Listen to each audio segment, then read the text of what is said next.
father of the Orlando terrorist, Sadiq Mateen. I don't understand why this isn't just an outrage throughout all of media and social media. If he'd been behind Trump, it would definitely be an outrage. He's there behind her. This guy's a kook. He is a supporter of not only Al Qaeda, but he's a supporter of ISIS. And Derek, when I come back, we got a break coming up here. I want to talk about this double standard that we are seeing. And is Trump right? Is the fix in? I'm CL. You're listening to the CL Bryant Show. On with me is the vice chair of the Republican Party of Colorado. His name is Derek Wilburn. We'll be back to hear more of his thoughts on the other side of the break. Don't go anywhere. Be right back.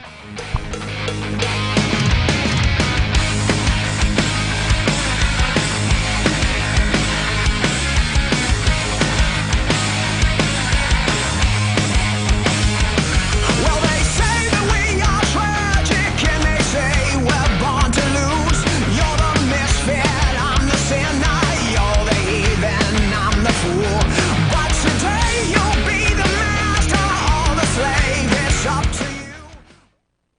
「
C.L. Bryant back with Derek Wilburn, Vice Chair of the Republican Party of Colorado. He's doing a fantastic job, folks. And I am very happy to call him my friend. And Derek, when we left, we were wanting to talk about how this thing, the fix, what we want to talk about. How do we rally the troops? That's really what I need to hear from you. I know that you're doing everything you can to keep the party together up there, but in so many different quarters of our nation, we have people of stature who were in former Republican administrations who call themselves taking a stance against the nominee. Derek, what are we going to do, bro? Yeah, so what they're saying is I'm for the Republican Party nominee or the Republican Party candidate as long as it's somebody that I like or that I helped pick. Well, you know, what American people are saying is if you're threatening to take your ball and bat and go home, go.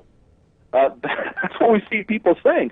And I think that the Trump appeal to the Bernie Sanders voters is going to be more powerful than anybody represents because that's exactly where they're feeling that we need to get someone in office who has not spent the last 30 years inside the Beltway doing the dinners, doing the brunches, and all that stuff, and who's been doing this for their professional lives, an outsider.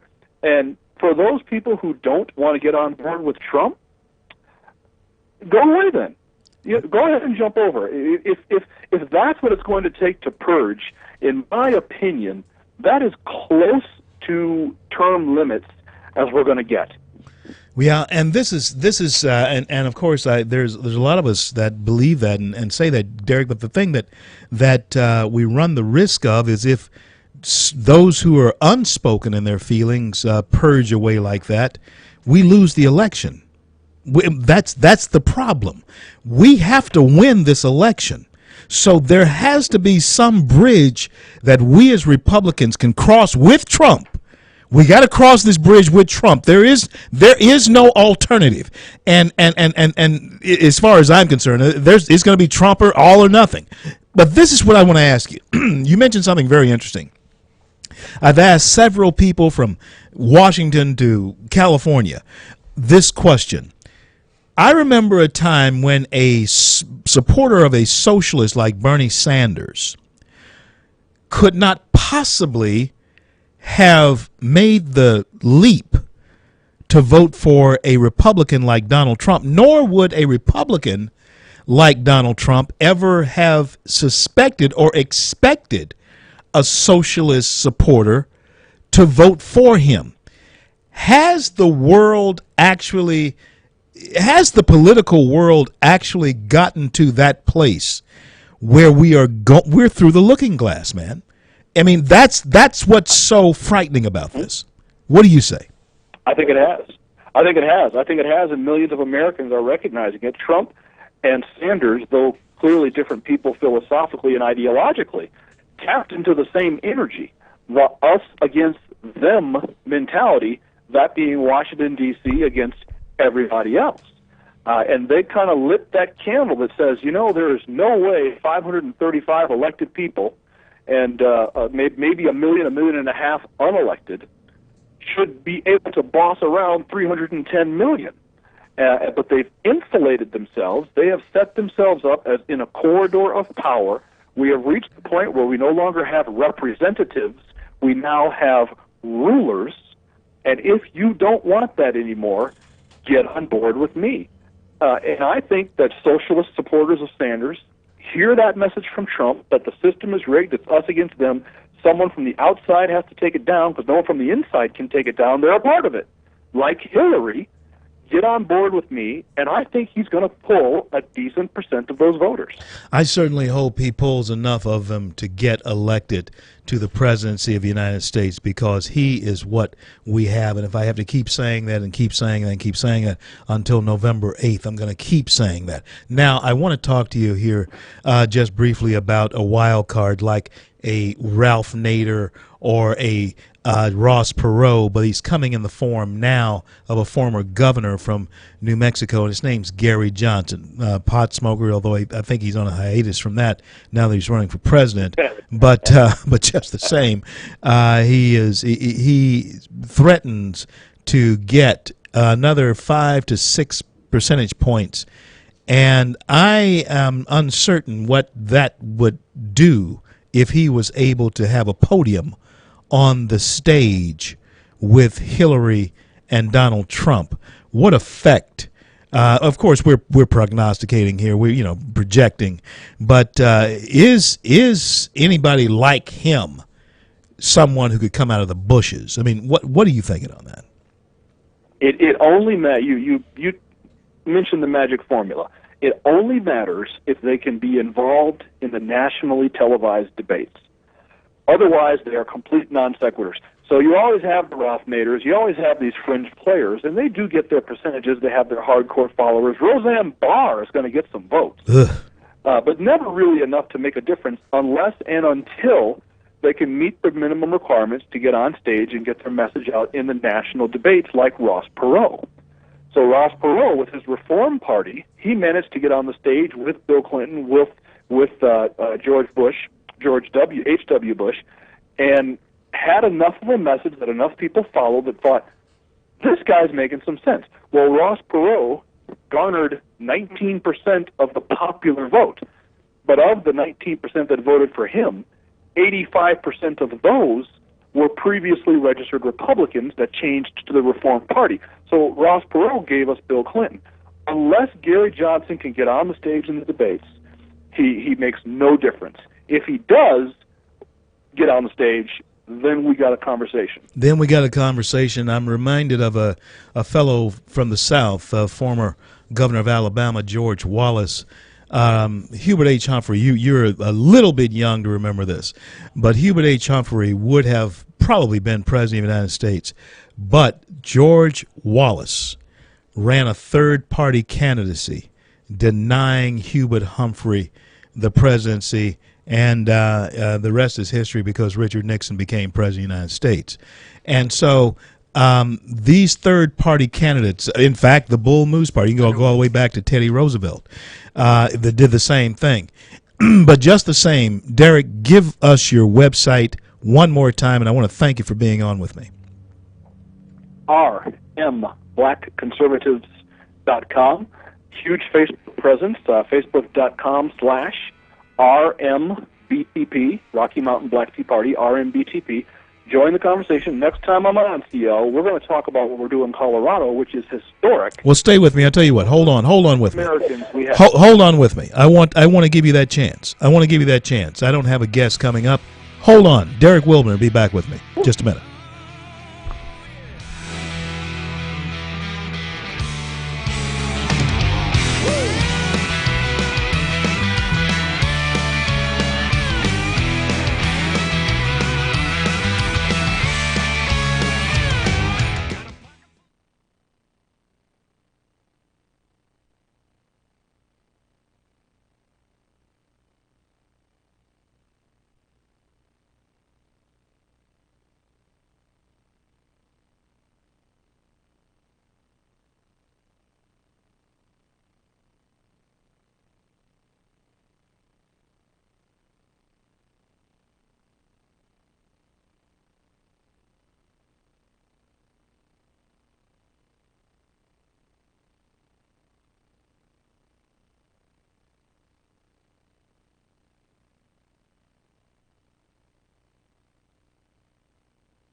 CL back with you and Derek Wilburn.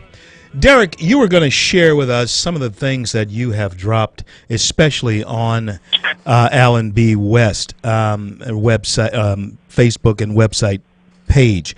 What are some of the things, especially the things with the Olympics? I hear the president is coming out and actually downplaying the importance of excellence in some of his own conversation.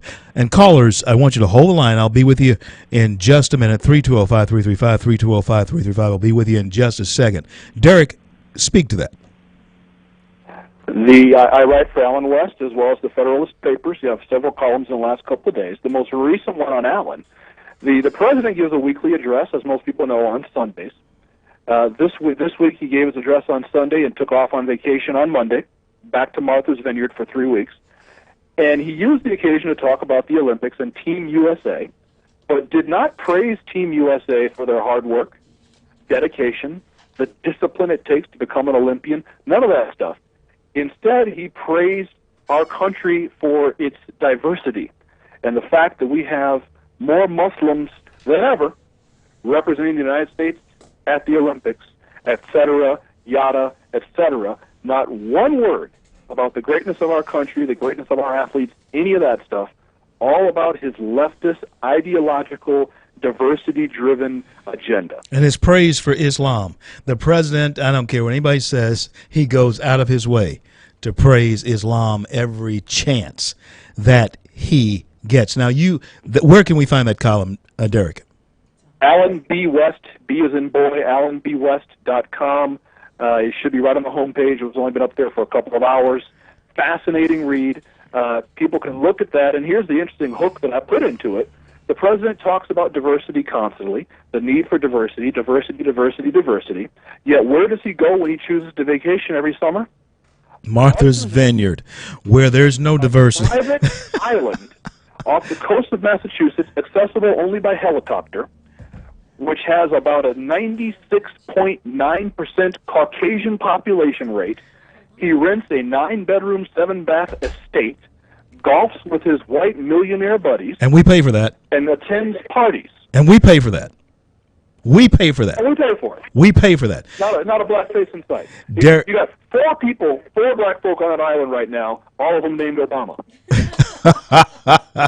Derek, it's always great to talk to you, man. I got calls backed up here, and thank you so much for coming on. And you can also find that article on our website, TheCLBryantShow.com. God bless and keep you, man. I'll talk to you soon. Yes, caller, I thank you so much for being there. Thank you for listening. Thank you for holding. What's on your mind? CL, I was sitting here listening to two black conservatives, and it's been a while since I had that much common sense spoke at me. And I was wondering, I'm asking 2 black men now, why doesn't black people in this country see that they're being used by the Democrat Party and people like Hillary Clinton? Why don't they see that?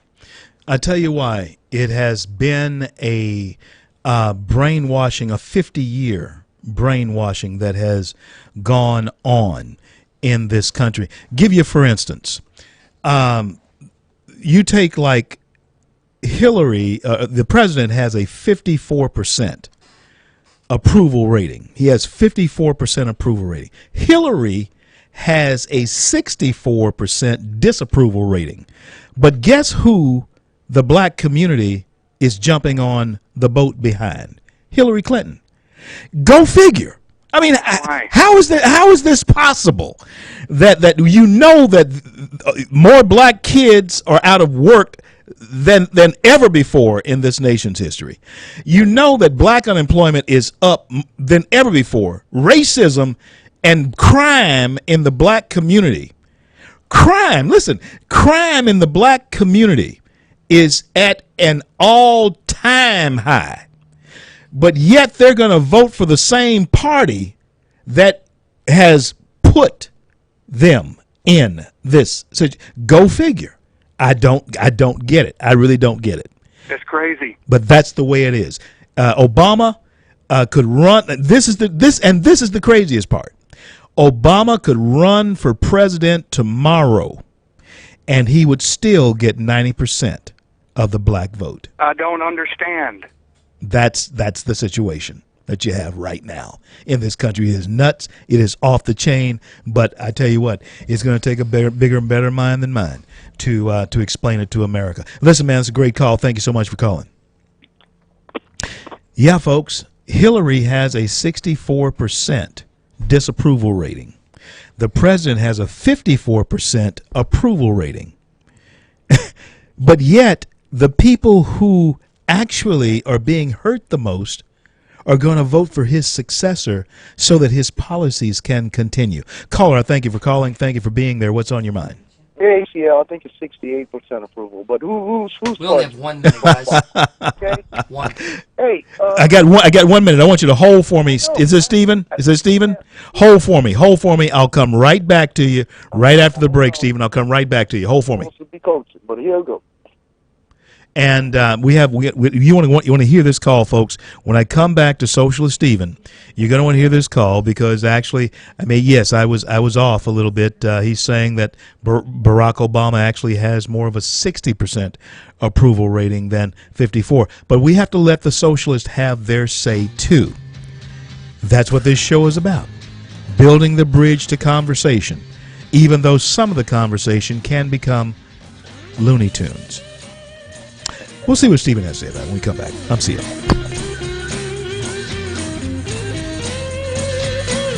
There must be some kind of way out of here. Say the joker to the thief. There's too much confusion.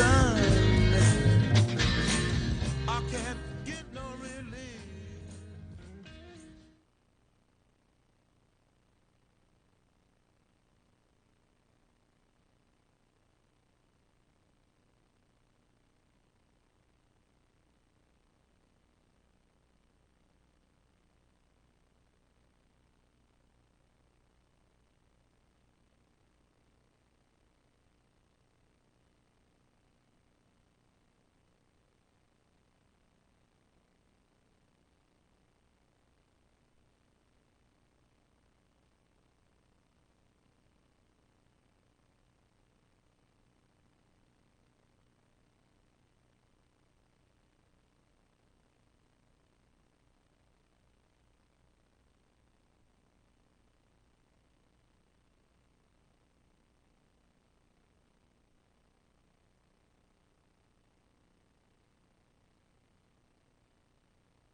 CL back with you on this Tuesday evening, and we're rocking along here with your phone calls, 320-5335. And when we left, I was going to take a call from one of he's a regular, and he's the resident socialist on the show, and we have to give him time to speak his mind, to speak his piece. So, Stephen, what were you going to say about your Fuhrer, your friend and president? I'll try to help you. Okay. Okay. First of all, just real quick, the president maintains this high approval rating. It is all academic anyway. All of this conversation. It's over with before it starts. But here's my thought. I cannot believe that you have not figured out what the problem with the Republican Party is. Well, I know what it is. I know what it is. They don't don't want to lose. The good old boys don't want to let go of power. Well, it's even deeper than that. CL, this is very spiritual. You guys throw out a cliche every now and then, say, you know what? You got to stand for something. You can't always just stand against something. We say that. Yep, you say it. But I don't think you really mean it, or you don't work toward it. So here you got a group of people that's united. But this nominee or whatever nominee the Republican Party comes up with, and the only thing we're uniting them is hatred for other groups. Now, that's a strong... Now, what do you mean? What do you mean by that? Let's say dislike. Okay, on top of the list is ISIS. Then it's the immigrants. Well, shouldn't we dislike and hate? Shouldn't we dislike and hate ISIS? Now you know better than that. What do you mean? I know better than that. You're a minister. You know better than that. That has nothing to do with the dislike of my enemies and the wanting to utterly destroy the enemies of the Listen, okay, you said it. You said it.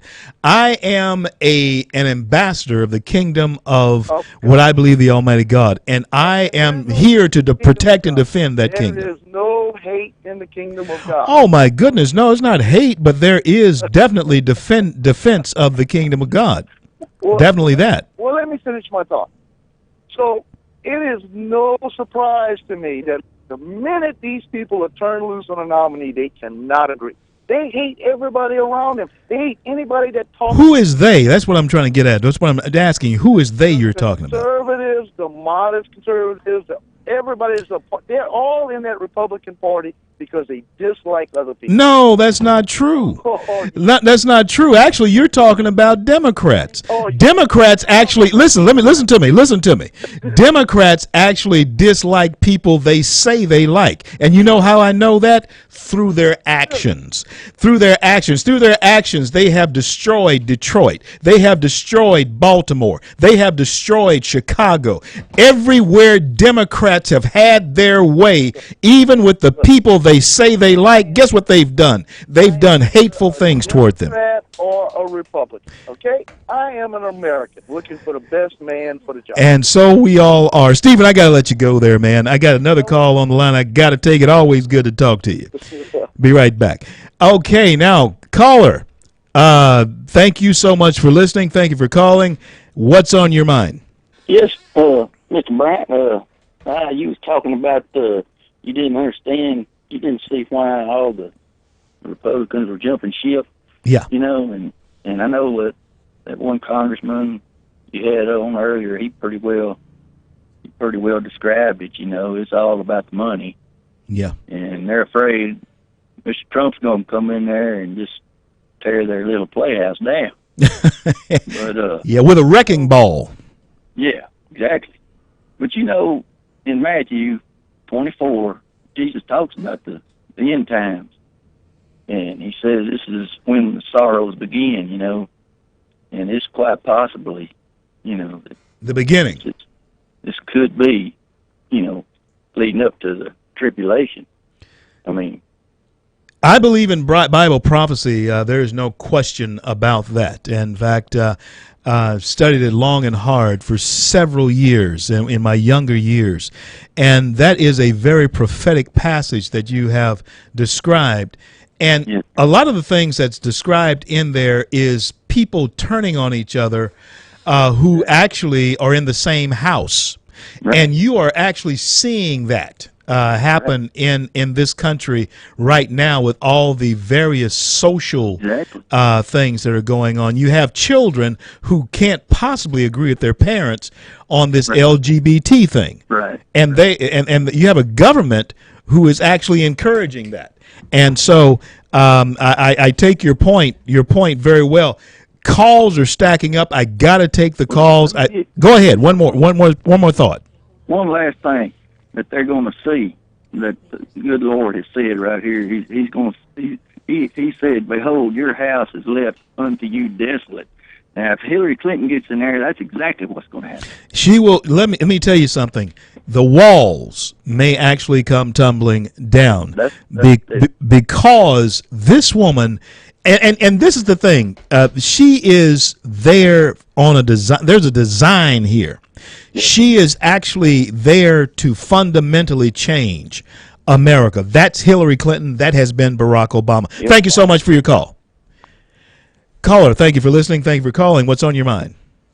Hey, CL, I just want to be real quick. I think the people who are fleeing Donald Trump are the ones who actually have the moral backbone that America needs. I mean, they see that they're not the candidate for America, and even though that's part of their party, which I'm sure, they don't do it lightheartedly. I mean, I'm sure they have much reservation about, breaking with the party like that. But, they feel that it's for the best for the country, and so I kind of commend them for doing that. Because well, naturally you would. This is Daniel. Is that you? 1 minute. Yeah, that's me. Yeah, okay, Daniel. Listen, I don't know if you hold through the break. I want to deal with what you have said here. It's going to be about a 5-minute break. I'll get Michelle to get back on with you, and we'll arrange talking to you. I'm CL. This is the CL Bryant Show. Don't any of you go anywhere, because I do want to deal with something this caller has just brought up, and that is, and this is something that really pushes me in the wrong, tweaks me the wrong way. And that is when you start saying that Donald Trump is immoral. I'll tell you why that tweaks me the wrong way when we return. I'm CL.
Broadcasting from the Bayou State and all around the Gulf Coast and streaming nationwide. This is the C.L. Bryant Show. All right, folks, I am back after the break here. We left with one of our callers saying that the people who are abandoning the party are doing it because they feel is the morally right thing to do. Daniel, what are you saying there? What are you saying about that as far as morality is concerned? Let's draw that out a little bit further. I want to know exactly what you're saying. All right, yeah. So I'm no dummy. I know that Hillary Clinton will lead the White House to probably the richest president in the history of the United States. I mean, she's going to take the country. She's going to line her pocket. I'm no idiot. I know that, and I understand that. If Ted Cruz would have stayed in, I would have gladly voted Ted Cruz over Hillary. But even though I know Hillary is I know that she's a crook. That's the evil I do know. I know what her damage is about at making herself wealthy. Who the hell knows what Donald Trump's going to do? And I understand your question. I understand exactly where you are. Hold on a second. I know exactly where. Hold on. No. Hold on there. I know exactly what you're saying as far as but see, this is what you just said. You said Hillary is the evil that you know. And let me tell you something. She is the evil that you know. Daniel, I know that you are a black man, a black man. I don't ever use the word African American because I believe that's derogatory, actually, when we talk about ourselves here in this country as black folks. So let me tell you about the evil that you know. Hillary Clinton has had a front row seat to the evil that you know in Chicago, in Detroit, in New Orleans, in Houston, in Los Angeles, in Washington, D.C., and they are now worth $100 million, the Clintons did. The evil that you know took the pictures off the White House walls when they left office because they were stealing them. They had to be told to send them back. That's the evil that you know. This is what you do know also about Donald Trump. He'd never do that. I don't. He would never do it. He would never do that. But see, here's the argument that I scratch my head at. On one hand, you say that the Democrats have torn down cities and their policies and so forth. But then on the other hand, you say you then turn around and claim that personal responsibility, and so it's right. People, and so. So which one is it? Is it the citizens themselves or it's the policies? I mean, they both can't. It's the policies that have robbed the citizen that destroy his own town that the Democrats have put out over a 50-year period of time. And after a certain amount of time of people saying to you, here, you're too stupid to do this yourself, let me help. That is what the problem has been. Democrats have told black folks over and over and over, let us do this for you. And that has done nothing but make them codependent upon the Democrat Party. Thus you get Chicago. Thus you get Detroit and the cities that I talk about. Yeah, we were personally responsible, but that has gone away. Yeah, but I'm just not sure about I'm just not sure about this whole, I get it. A lot of people hate Hillary, and a lot of people would rather see a Rock elected over Hillary. But at the same time, it's a hatred that deep that you would trust a man who's flip flopped on literally every issue. That he, at some point in his life, he started off as this and ends up as that. Now he believes this. First he believes that. There are two things that I want to, Daniel. There are two things that I care about as far as electing Donald Trump to the White House. One, the Supreme Court. Exactly. And you know why?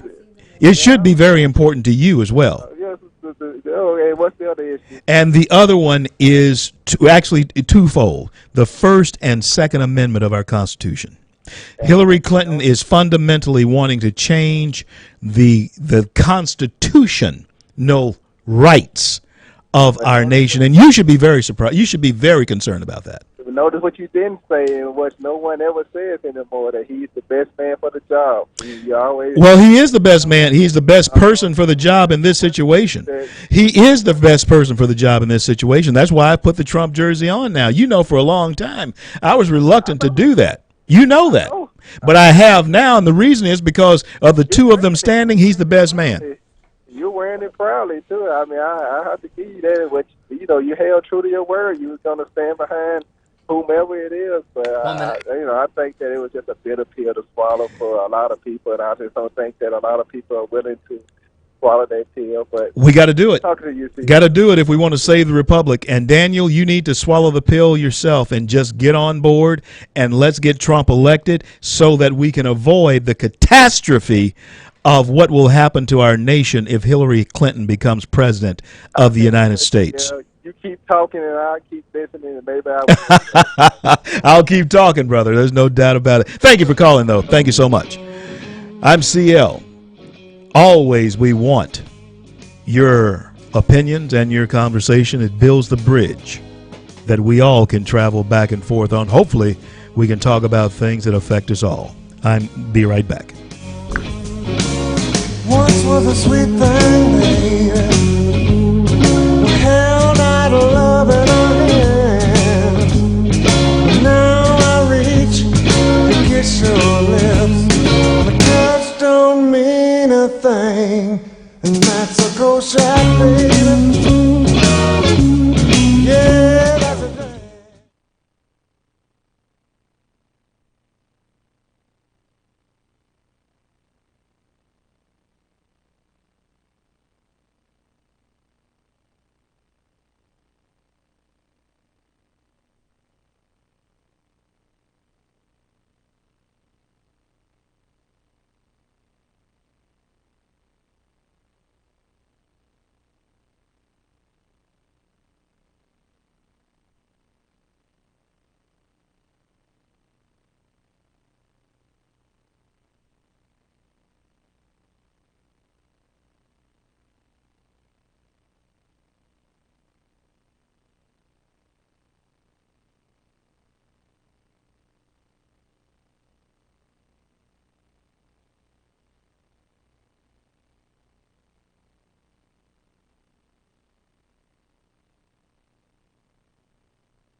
CL.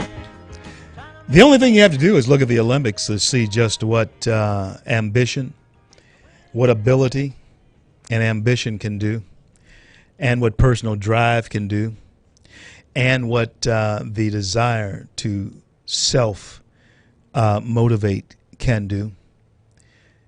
That's why America's running away with the gold at the Olympics right now. Is something uniquely American about sports and the way we're winning at the Olympics. But let me tell you something. Michelle and I were talking about this just before I came back on. Why is it that people hate folks who excel? Why does the rest of the world hate? And see, this is one of the main reasons why I can and am supporting Donald Trump. Number one reason, aside from all the other stuff about the Supreme Court and the destruction of the Republic and the tearing down of the First and Second Amendment, the number one reason why it's easy for me to support somebody like him, he's a winner. That is uniquely American. He's a winner even in the midst of loss. That's what America's about.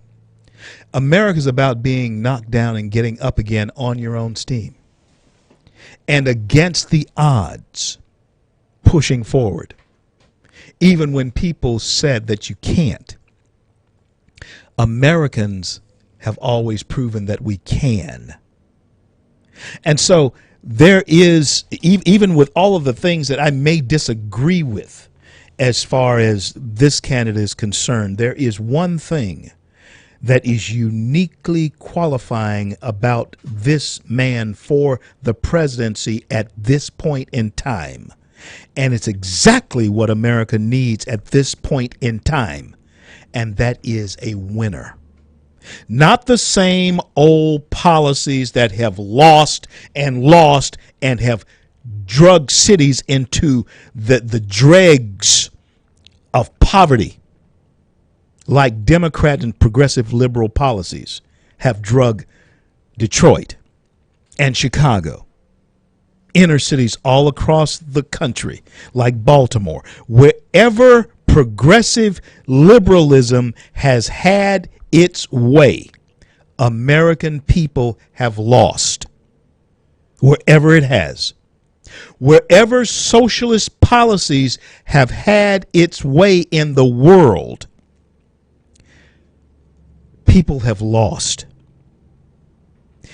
And that is what Hillary Clinton represents. She represents a regime, and you can name them from Castro all the way down to Hugo Chavez in Venezuela. Wherever progressive, liberal, and socialist policies have had their way. You can, Coleman Young in Detroit, Kwame in Detroit, who's in jail now. New Orleans, Ray Nagin, he's in jail now. Progressive liberalism, wherever it has had its way, the people who thought they would benefit from it have lost. And if there is no other reason, and there are several reasons why I would vote for Trump over Hillary Clinton, but if there was no other reason other than this one that I am supporting him, and that is he has proven himself in all weathers, good, bad, up, down, bankruptcy, no bankruptcy. He's a winner, because winners win, even in the midst of defeat. A winner is a winner because he's going to overcome it. And that, my friends, is the American spirit. That is what founded the country. Washington was supposed to lose. George, I'm talking about, the father of the nation. He was supposed to lose. Those men who pledged their lives, their liberty, and their sacred honor, and the 56 of them signed, the Constitution of the United States. They knew that if they did lose, they would hang separately. So they hung together. What would make men do that? What would make men face down the greatest empire on the face of the earth at that time, Britain, and pledge to themselves their lives, their fortunes, and their sacred honor, knowing that if they lost, it would certainly mean their lives? It's something called the freedom to win. That's what liberty and the pursuit of happiness is about. That's what being molded in the image of our Creator is about. The freedom to win and to live your life. And that, my friends, if for no other reason I vote for Donald Trump, is because he embodies that. In his own sometimes quirky way that I defend. I never thought I would, but I am. In his own unspoken sometimes way, he embodies Americans winning. That's what I like about him. That's what I hope you will like too. I'm back in a minute.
That's a great choice, Jay, because this is Dazed and Confused, no doubt about it. Going to take one more quick call. Bubba, what's on your mind? Thank you for listening. Thank you for calling. Hey, CL, it's nice to talk to you today. My one reason, if everybody else found him repugnant or anything else, Hillary Clinton can do anything. She'll never be impeached. She'll never be convicted if she was. And if he sings off key in the shower, he'll be held to the letter of the law, and he will be impeached. Yeah. But Hillary Clinton would never be, just like her husband. He was impeached but not convicted, and he didn't leave office. You're absolutely right. You're absolutely right. And you know what, Bubba? The Clintons have gotten a pass. I mean, a pass, man. Absolutely. For 25 years. Yeah. 30 years, they've gotten a pass. Listen, I'm about to close the show, but I want to thank you for listening and thank you for calling. Yeah, and we need to uphold the Constitution. Yes, sir. Talk to you soon. All right. Good talking to you, CL. You too. Yeah, folks, they've gotten a pass over the last 30 years. And I'm telling you, there is a design to all of this. How do you go through Whitewater, Travelgate, all of the things that the Clintons have been through? I'm talking about scandals, Monica Lewinsky, all of that. And still, Benghazi, the emails, and there's several other things that I could mention and just can't come to mind right now. But that's enough that they have not been held accountable for. There's a design here. But truth crushed to the ground will still rise again. Yeah, it will. And so we must now do what is necessary to do, and that is to preserve the republic. We have to preserve the republic, and we have to choose the person who is the most likely to be on our side in doing that. That's the mission now for Americans. That's not a progressive liberal mission, because see, the progressive liberals want to fundamentally change it. But in the true DNA of Americans, you want to continue to build upon the foundation that got us to the point where we are the most successful story that history can tell. America. I want to thank God for bringing us to the close of yet another day. I want to thank him for our American men and women in uniform around the globe who defend our right to speak our mind. And until I'm able to talk to you again, I'm CL, and may God bless and keep you all. And to the families left behind, we'll stand by your side, and the bond will never be torn.